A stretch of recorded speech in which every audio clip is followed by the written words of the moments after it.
Hello guys, നിങ്ങളെ ഇന്ന് പരിചയപ്പെടുത്തുന്ന മുളക് ബജി ഉണ്ടാക്കുന്ന മുളകാണ് കായ്ച്ചു കിടക്കുന്നത്. നമ്മൾ മുളക് ബജി ഉണ്ടാക്കി കഴിക്കുന്ന മുളകാണ്. ഇത് കായ്ച്ചതേ ഉള്ളൂ, ഒന്നും വലിപ്പമായിട്ടില്ല. ഇത് നല്ല വലിപ്പം വെക്കുന്ന മുളകാണ്. കാണിക്കാം.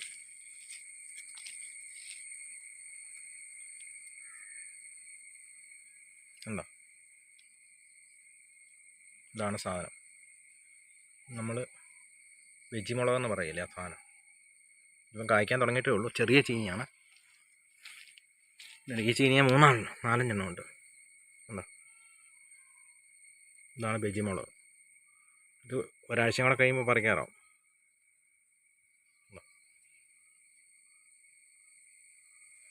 ഏകദേശം ഇളം മഞ്ഞ കളറാണ്. ഇതാണ് നമ്മൾ ബജി ഉണ്ടാക്കി കഴിക്കുന്ന മുളക്.